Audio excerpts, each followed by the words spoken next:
Good morning, dear students. Today we are going to start exercise 8.1, question 5 to 8. What is this? Question number 1. See the question in your book. In triangle ABC, question number 5. Given sec theta equal to 13/12, calculate all other trigonometric ratios. Sec theta equal to 13/12. This question is based on question number 3. Yani you can say it is same as question number 3. Sin A equal to 3/4. Calculate cos A and tan A. यानी sin A की value given थी और cos A और tan A सिर्फ 2 trigonometric ratio निकालना था. Total 6 trigonometric ratios होता है और यहाँ पे 1 की वैल्यू गिवन है और रिमेनिंग 5 में से आपने जो है 2 फाइंड किए हैं. But in this part sec theta is given and you have to find remaining 5 trigonometric ratios. तो बिल्कुल same as question 3 you can do question number 5 in your fair register. Now you have to see question number 6. If angle A and angle 5 are acute angles such that cos A equal to cos B, then show that angle A equal to angle B. Angle A and angle B are acute angles. See the solution of this question. Given that cos A equal to cos B, angle A and angle B are acute angles. ये हमने एक right angle triangle draw किया. In this figure, angle A and angle B are acute angles. It means angle C will be of 90 degree. From this figure, we can find the value of cos A and cos B.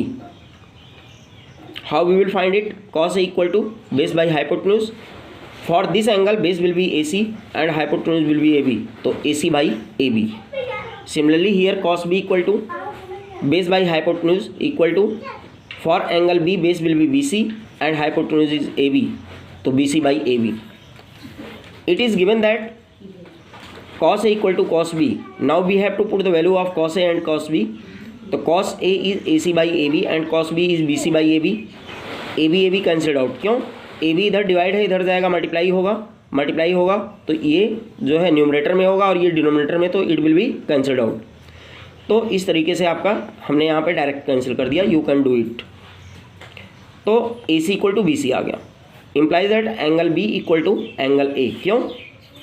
If two sides are equal in a triangle, if two sides are equal, then its opposite angles will be equal. तो AC के opposite angle B और BC के opposite angle A. तो angle B equal to angle A. implies that we can write angle A equal to angle B. Hence proved. It is your answer. Now we have to see the question number 7. What is question number 7? If cot theta equal to 7/8, evaluate first part 1 plus sin theta into 1 minus sin theta by 1 plus cos theta into 1 minus cos theta, and second part cot square theta. So in second part there is no any problem because you can put directly the value here. Cot theta equal to 7/8, तो cot square theta का मतलब 7/8 whole square, that will be 49 by 8 8 is 64. It will be your answer in second part. But in first part, first we have to find the sin theta, value of sin theta and also cos theta. So see the solution of this question in this figure. First we will draw a right angle triangle और it will be theta, cot theta equal to, cot क्या होता है आपका? Base by perpendicular by base tan होता है, tan का opposite cot होता है, तो बेस बाई परपेंडिकुलर. और it will be, you can write here 7x by 8x equal to, you can write here 7x by 8x और equal to base by perpendicular.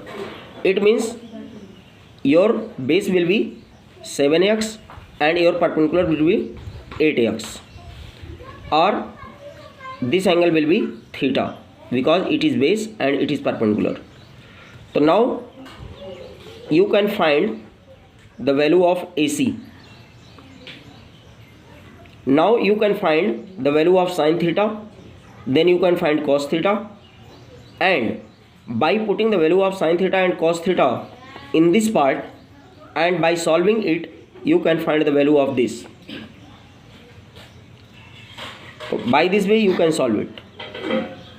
Now we have to see the question number 8. What is question number 8? If 3 cot A equal to 4, check whether 1 minus tan square A by 1 plus tan square A equal to cos square A minus sin square A or not. यानी 3 cot A equal to 4 है, तो आपको ये check करना है कि क्या ये दोनों आपस में इक्वल हैं.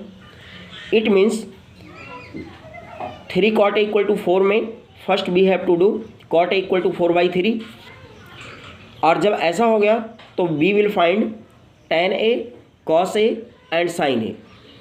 We will find the value of tan A, cos A and sin A.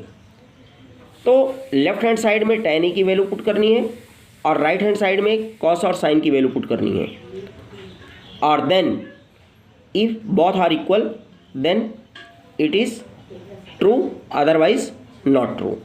तो इस तरीके से आप इसको चेक कर सकते हैं. क्वेश्चन नंबर 8 भी बिल्कुल क्वेश्चन नंबर 4 जैसा है, क्योंकि इसमें क्या है कि आपको जो है cot A इक्वल टू 8/15 हो गया था और फिर हमने sin A और sec A निकाला था, जबकि यहाँ पे क्या करना है tan, cos और sin तीनों वैल्यूज़ निकाल करके और इनकी वैल्यूज़ लेफ्ट हैंड साइड और राइट हैंड साइड दोनों में पुट करना है. If both are equal, both hand sides are equal, then it will be true, otherwise false. तो by this way you can check it. तो see the solution here. Given that 3 cot A equal to 4 implies that cot A equal to 4/3, it will be 4x/3x equal to base by perpendicular. It means base is 4x and perpendicular is 3x, और ये हमने इसका by name कर दिया क्योंकि this angle will be A, तभी ये base बनेगा आपका, इसलिए A को हमने यहाँ लिया, बाकी B और C को हम कहीं पर भी ले सकते हैं. Now from this figure we can find the value of AC by Pythagoras theorem, और AC निकालने के बाद we can find tan A, cos A and sin A, and by putting the values of tan A, cos A, sin A in this equation, if both are equal then it is true, or if both are not equal then it will not be true. Now you can complete up to question number 8 in your fair register. Thank you and have a nice day.